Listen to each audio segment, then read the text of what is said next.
Okay, this looks like a safe crowd. I can do this. This is a one-mass crowd. Hi, everybody. Thank you for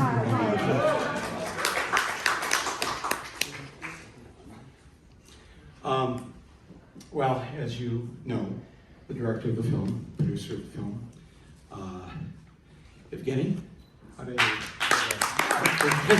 Now the last name, Afineevsky. Close, Afineevsky. Close. Well, yeah, but that's how we say it in the Midwest. But anyways, thank you all for coming to this film. A man by the name of Adam Siegel asked me if I would conduct this Q&A tonight, and I told him how thrilled I would be with that because I was raised Catholic and have all the kind of mixed feelings about that you would imagine. But when I was 14, I asked my parents if I could leave home and go to the seminary so I could study to be a priest. And it was hard to convince them to let me leave because no parent wants their kid to go at 14. But I told them I had a calling. And once you tell a Catholic parent that you've got a calling, they can't get in the way of that. So you and I have spent time with the Pope. Yep. Anybody else in here? No? Okay. So not a common thing, I guess, right? So let's start with you. Just give us a little back. So you live in Studio City in LA. What Catholic church do you go to there? A Jewish boy like me going from time to time to synagogue. So, but a Catholic church that I am attending these days is St. Peter's actually, in Vatican. Yeah. That's the Peter, church. Paul, it's all the same. Yeah. So you are a self-proclaimed Jewish boy. What brought you to this film? I mean, there's all the obvious stuff that we can see, how much you probably admire all the good that he does, but you're also critical of some of the things. Why don't you just share with the crowd what's this journey that brings you to want to do this film? Because generally, if you're not raised this way, maybe you're not so inclined to be that interested in it.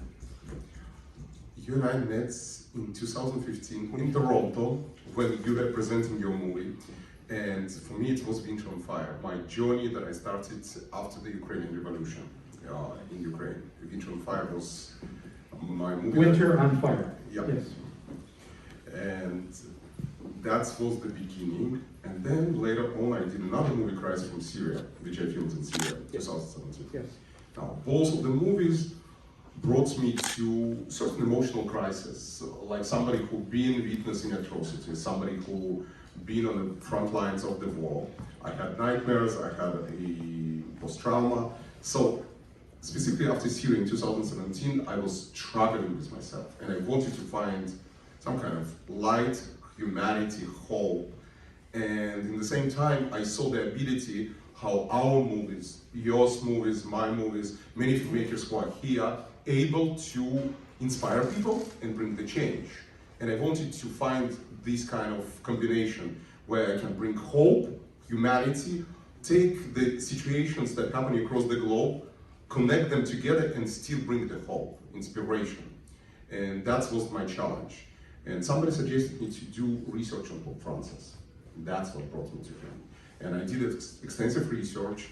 I found a lot of common points, from interface that I witnessed in Winter on Fire on Maidan Square, to unity that we were missing in the world, and a great role model, and somebody who not just caring about just Catholic world, but also in all the issues around us, from climate change to refugees, migrants. And that's what brought me to Pope Francis. Mm-hmm. Yeah, at the beginning you really focus a lot on, I don't call it climate change. The change occurred a long time. We're in a catastrophe right now, a climate catastrophe. And wow, that was so powerful to begin the movie that way. You could have done it a number of ways, and you had many roads into him and his life. but you, as the director, chose that road. Climate change, and I will tell you something. From many movies that I did, I learned that to switch direction from human stories into something unhuman, specifically climate change is not human. So to kind of turn this corner from human story into unhuman is tough. So I decided, because of the pandemic, and I found myself finishing movie in pandemic, to start with the climate change. And that's the topic that is really close to him, and that's the topic that he is also really emphasizing these days and care. Did that surprise you? Only because he's from another generation, old school, you know, but yes, I mean, it seems to be this is a huge issue for him. And his sense of urgency about it is very compelling. But he's in his 80s. He's 85 this December. Yeah. Yeah, okay. So he also knows, as any of us who are in our 80s, I'm just trying to figure out a polite way to say that. Because I don't want to imply that somebody in their 80s doesn't care about the world they're leaving behind. I think, if anything, if you know anybody in their 80s or 90s, they are seriously concerned with what is being left behind. You know, it's interesting because his original degree is science and it's chemistry. You know, when he was a young guy, first of all, during a certain period of his life, he was working in the chemistry lab. And I think that's another beautiful thing for him, because he is believing in science. And I think recently, literally in October, he had heads of every phase signing a document endorsing, it's endorsement document, faith and science together, endorsement for the world leaders towards the Glasgow summit. So I think that's the beauty of this gentleman, who is trying to even connect church and science together, and that's for the first time we see in this world. Which seems a little ironic, because faith and reality sometimes aren't Not same, connected. Yeah. are not connected. If you're asked to have faith or belief in something, it's somewhat of a leap that you have to take. I was going to say it's a leap of faith, but I guess that's where that term comes from, because faith is somewhat of a leap, where there's not necessarily the science. If you believe the science, I mean, when I was in Catholic school, the idea of evolution or things like that were considered anti-faith or anti-God. And I remember saying to one of the nuns, isn't it like really, like, if there is evolution, if we did crawl out of the sea millions of years ago, isn't that even actually more proof of God's genius? Like, why are you fighting it? Why don't you embrace it and say, see what God did? We used to be that worm, now look at us. You know, but it's not the way I was raised. It's not the way that the thinking went.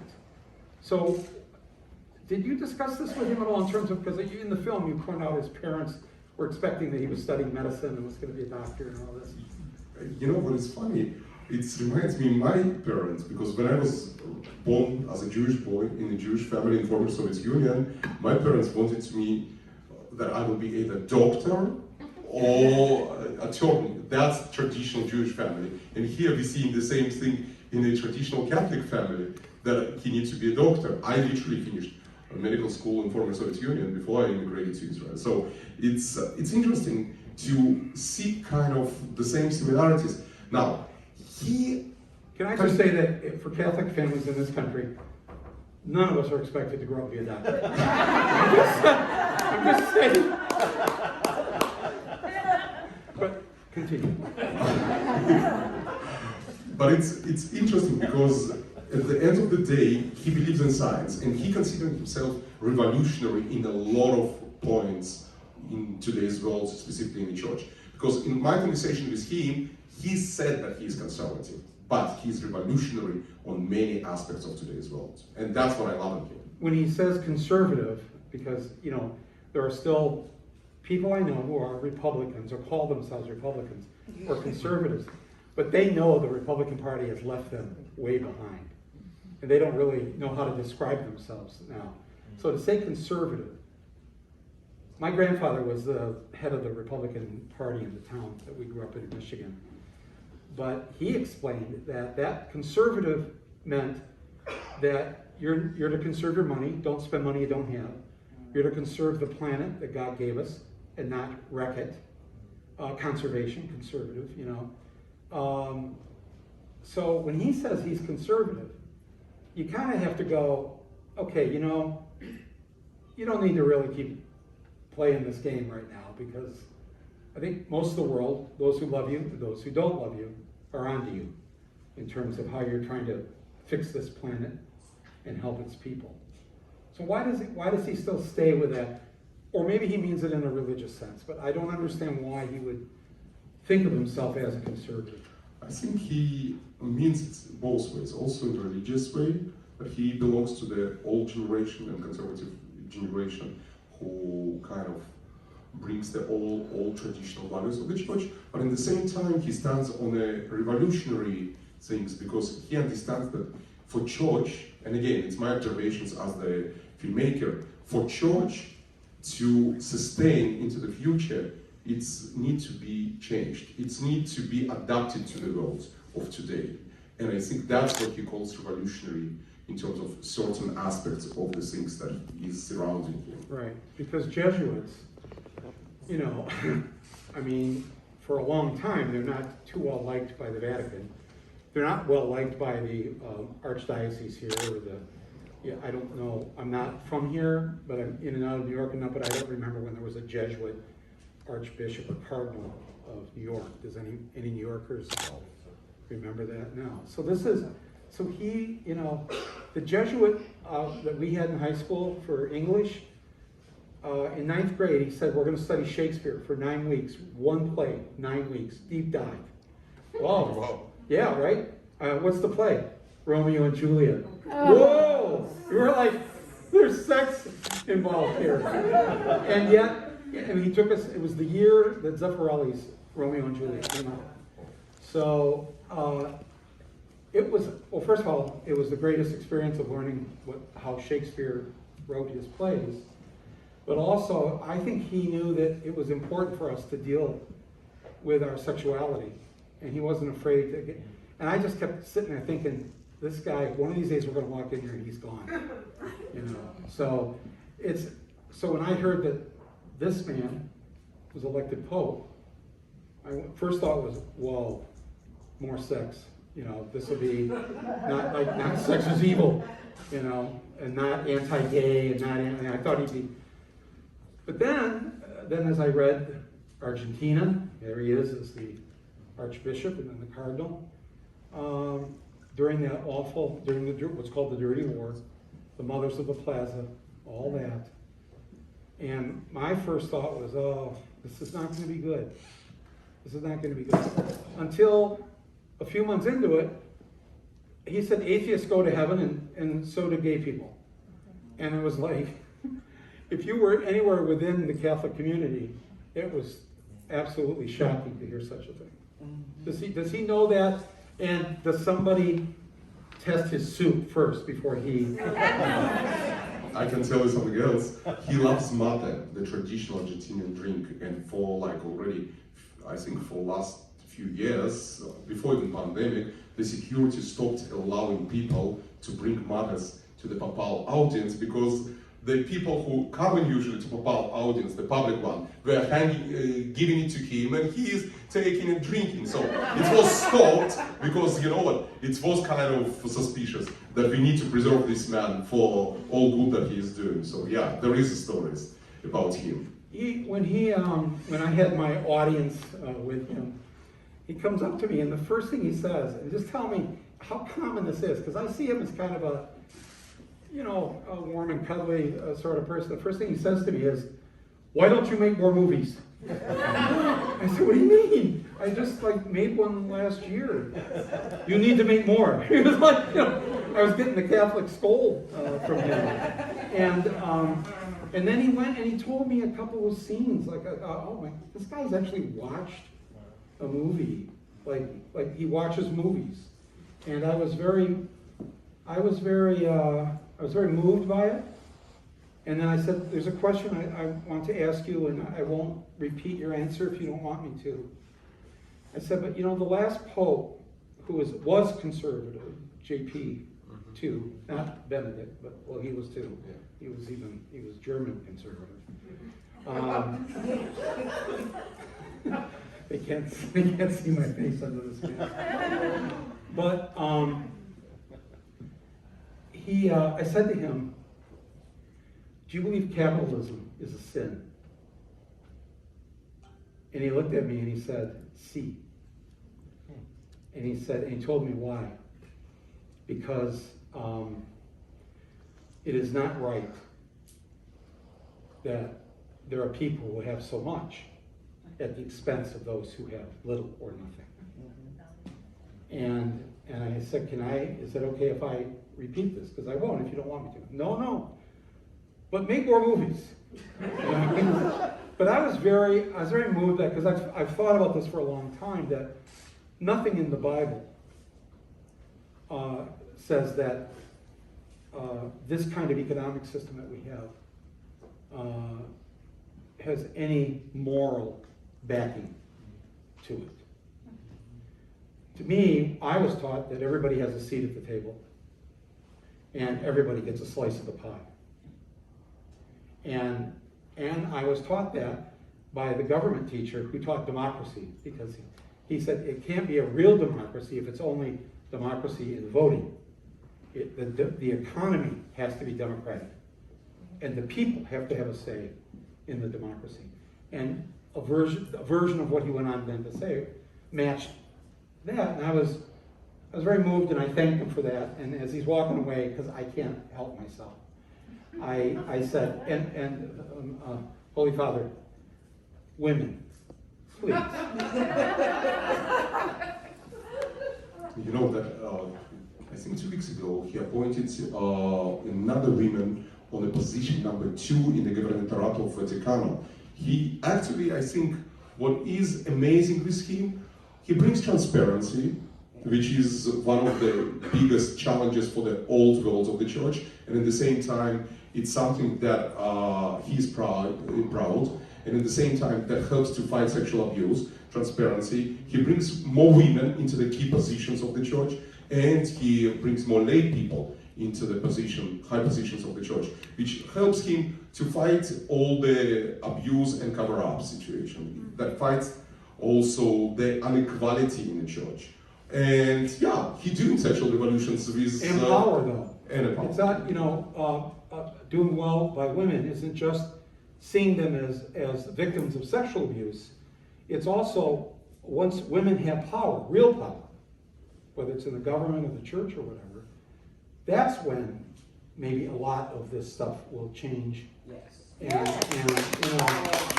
And then we won't have to be working on setting up shelters and all this. I sound like I'm being sarcastic, I'm not. We need everything. We need everything on board to help those who are abused. But I think that this ultimately won't end if women in the church and our Congress is 75% men, which we better leave a note behind for history, because they'll never understand why the majority gender had only 25% of the power.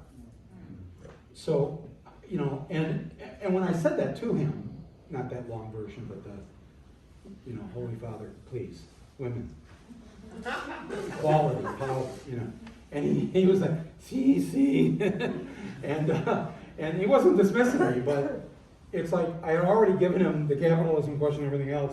Please don't load me down with anything else. The man was telling me to make more movies. So I'm just curious of your feeling about that, because you are honest in this film about the treatment of LGBTQ people in Argentina and all of this, and I'm turning it over to you. Yes, because he is deeply caring. In one of the conversations about this subject, he said, Evgeny, yes, I'm Pope, but first of all, I'm a priest. And as a priest, for me, it's important every life, every human being, no matter if his color of the skin, no matter his beliefs, if he's religious or not, and no matter his sexuality. And he proves this. You know what? I will give you some anecdote probably that is not in the movie, but it's happened last year. in May, one of the priests in Italy reached to him because transgender community in some place in Italy were struggling. Transgender workers community, we can say, from the street, was struggling because it was full lockdown in Italy, and Pope Francis sent them money. And that's actions, that not the words. So in reality, he cares about every human being, and that's what was matter for me. And that's what I try to portray in this movie. And he delivers these things. He recently in a plane, I think this September, when he was coming from Hungary, he said that he cares about equality, and he wants to protect people from discrimination, and that can be only done if there is a civil laws of each country making this possible, that people are protected under the civil laws of the country. And that's why he's studying these things. And that's basically was the headlines of last year when the movie came out. But he fights also fiercely fighting for the victims of sexual abuse, which I also witnessed through the last, literally, since the beginning of 2018, from his denial into his admission, from what I observed, how he confessed on the camera, from how he brought all the criminals to the courts. It was amazing to observe this as outsider, and at the same time to see, for example, Saint Juan Carlos Cruz, who's in my movie, he is right now on the top commission of Vatican. So he brought victims to be a part of the system and help to cleanse this institution. And at the same time, when we were standing behind this door, you said about music. I promised to tell you the story. During the event of the sexual abuse in 2019, I met a guy, also from Chile, another victim, because I interviewed a lot of Chilean victims. And he was sold during the Pinochet regime as the child to Germany. And German parents who adopted him, they gave him to the boarding school where the brother of the former Pope, I think it was another, Ratzinger, the brother Ratzinger, the older one, who died last year. He was the director. The German one. The German one. He was the director of this boarding school. The kid was abused majorly. Yeah. I saw his tears. I saw how he was talking to the bishops and to Holy Father. And I offered him, I said, can you tell your story on the camera? And he's actually a very famous violin player, this kid right now. So he said, Evgeny, for me, music and my violin, it's the healing. It's what I am able to express these days, music. I said, wonderful. Can you come to the United States and record the entire score of the movie in your violin? He said, that will be an honor, and it will probably be something for me emotional. I don't know. I said, can you?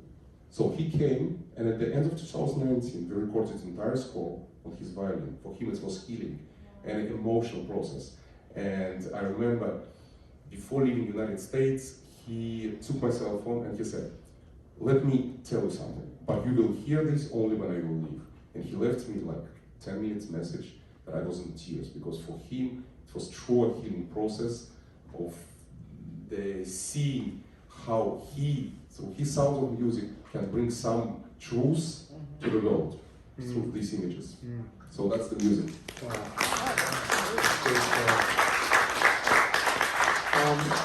I'm going to open it up to some questions here, and so I have one more for you. You spent a lot of time with him. I would love to hear if you have a sense, and if it's something maybe you can't say publicly. Everybody here agrees not to tell anybody, right? Off the record. Well, you'd have to turn the cameras off, yeah. Yeah. Okay.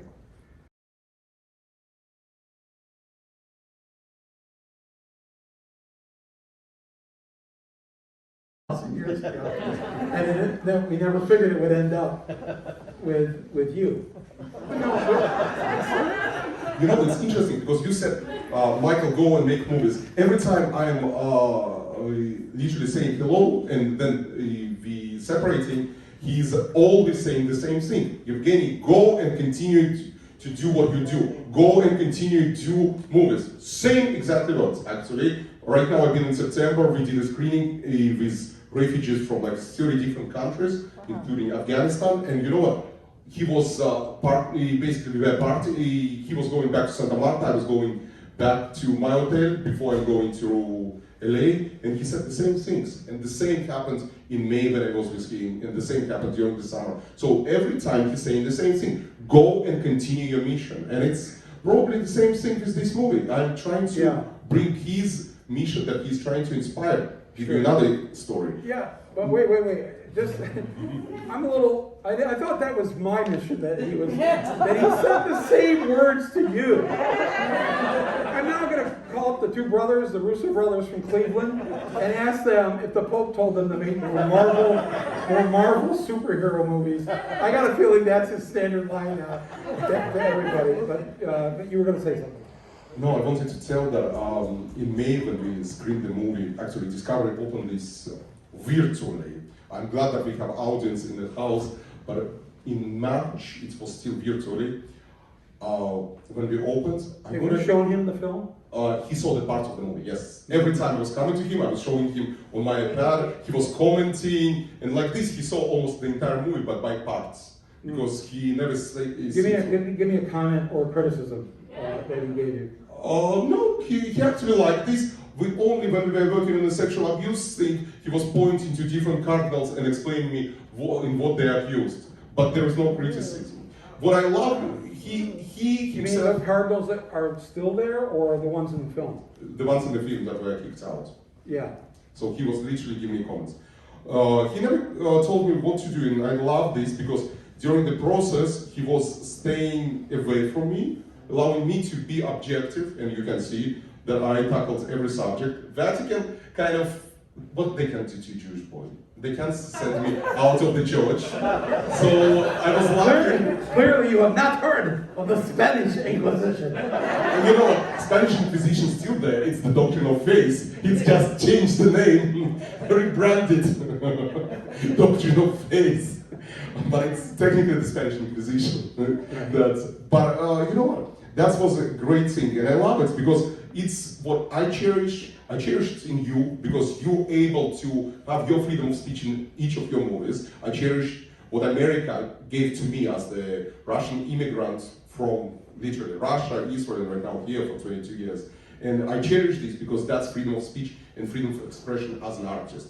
And I was challenging myself during this journey for 3 years with him, but Vatican, you know what, never tried. They tried to stand between me and him at the beginning because nobody allowed me to get to him. They never promised me the kind of opportunity. What was the turning point where you got his trust and you were then allowed to have this access that I haven't really?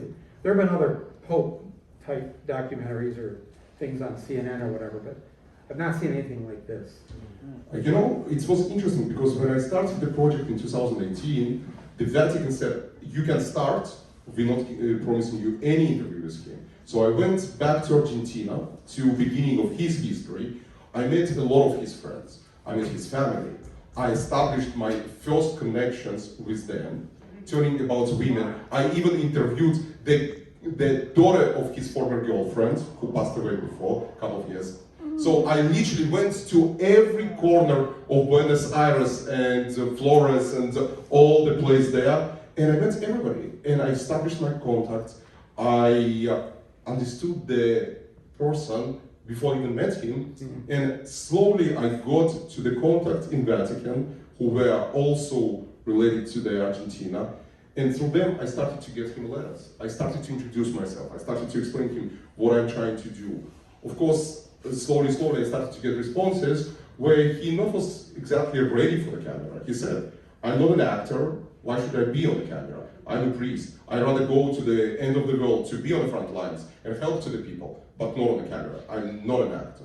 And then I realized that, you know what, fine. I want to show to the world, not you, but the people whose hearts and minds you changed, the true actions of you.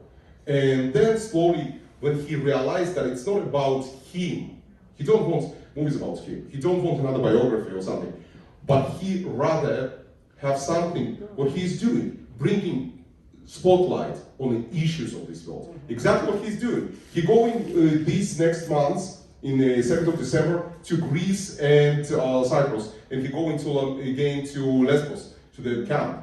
And why? Because Lesbos is in terrible situation, and he wants to bring again spotlight on the situation, what's happening in Lesbos. So for him, he realized that I'm doing exactly what you're doing, what many other filmmakers do, bringing a spotlight, giving the voices to the voiceless. Exactly what I did in Christ. Yes. So technically, that's what he liked. He saw slowly that he can trust me, and in these 3 years, I built trust, and I've been able to sit with him many times, build my image of him, and bring to the screen all what I learned from him, what I witnessed, and document this. Wow. Very cool. All right. Who has the first question there? Yes, in the blue mask. Hi. Wonderful film, Evgeny. Thank you. Learned a lot, touched me, moved me, did a little bit of everything. And Michael, so honored to be seeing you tonight. You're one of my heroes. But just a question. The thing that really comes out as I followed his papacy, since he was named, is his humanity, and you bring that out. You talked about his love of people. What did you see like in his heart? You in the film you referenced that moment as a child where he did have that calling.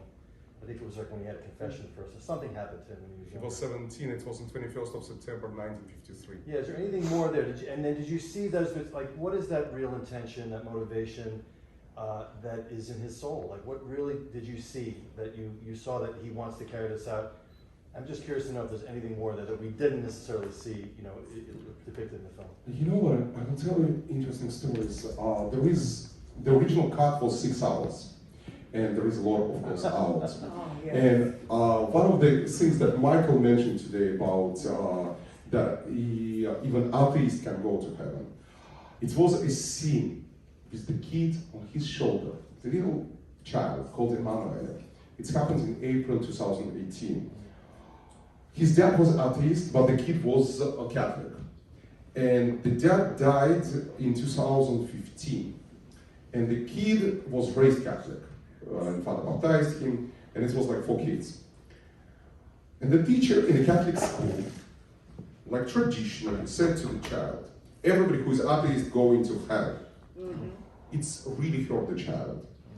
And this child, in one of the papal audiences, Pope Francis travels across the Rome to the poor areas. So one of these audiences in the poor area of Rome, this child comes to Pope and tells him the story and cries on his shoulder. It was images, I think it was images of 2018 April, yeah. I was there. And the Pope answers simply, how come the gentleman who raised such a great child goes far from the dad, from the God? Of course, he will be close to the God. It means he will be in heaven. And the entire auditorium, entire park, screaming the same thing with the Pope. Yes, he will go to heaven. You know what? I asked this child, I said, how do you feel? He said, he comforted you. And then, you know what Francis said to his mom, to the Emmanuel's mom? We need to stop thinking black and white, because the world is so full of colors. We need to see all colors. So that's his heart. And you know what? Stories like this, when he was Cardinal Bergoglio in Argentina, I found this miracle in Argentina when I was digging into the archives of one of the channels that he created, Orbit 21, and what was interesting, the head of the Orbit 21 is also women. He put it here on the position of the power.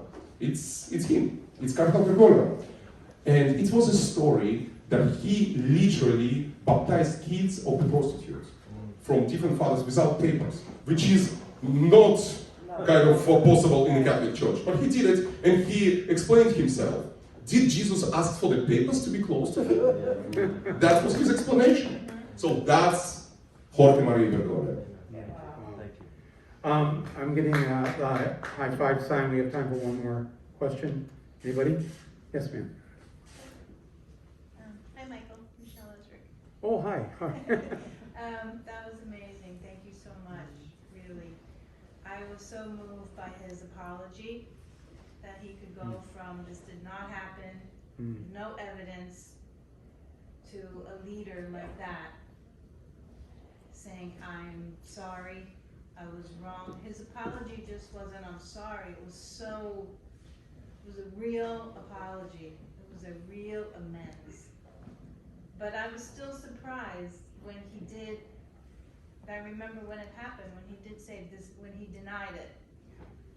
And so, can you talk a little bit about what was behind his staunch denial that there was no evidence? Because it just didn't go with who, we were all grooving on who he was at the time. It was like, what, you know, it was for me, it was surprising that I think for him, as the leader and the Catholic head of the Catholic institution, he receives reports and he trusts the people who are close to him. Because the whole chain of the church, of this institution, it's not that the reports coming from the bottom. And it was a cover-up. It was always cover-up. That's why he specifically named in May 2019, 2.5 months after the whole summit that happened in Vatican, he literally made that cover-up, and the abuse, it's almost the same crime. Yes. So for him, he just was informed, he trusted people, and he realized that he was wrong. And that's the beauty of this man. He knows how to realize these mistakes. And you know what? And he knows how not only to apologize, he knows how to take charge and fix these things. And for me, being observing from the side, literally from 2019 till 2019, 2 major laws that he published officially in 2019 were the breaking laws. Breaking laws, and today he is fiercely fighting this. A few days ago, he literally awarded 2 veteran journalists, Valentina Lazarki and Philip Bonella from Reuters, for helping uncover all the sexual abuse things. So he is really fiercely fighting this thing. Wow. Well, it's been a real pleasure and honor to sit here with you. I'm so happy you made this film for those who are recovering Catholics. This is my middle name is Francis. My father's name is Francis. And I have to say, when you're a kid, that is a name that will get you beat up. Francis was not a macho name. But he became Pope the year before my dad passed away. And he was so happy that my dad went to Mass every day till he was 90. So but he too wished that the church had moved faster, during his lifetime to be a better force for good. And so he was extremely moved by the fact that this man became Pope. So this is my first time in a theater in 2 years. Well, March of 2020. I've not stepped inside any kind of movie theater until right now. That's how much I wanted to do. You know that I'm found in LA 8 weeks a child newborn. It's my son. Oh. And his name is Francesco, Francis. You named your baby? Yes. Whoa! Yes. 8 weeks this Saturday. That last Saturday. Actually on this Thursday, it's 2 months. Oh my God. All right. Well, listen, let's hear it for Randy, and thank you so much for being here. Thank you everybody for coming.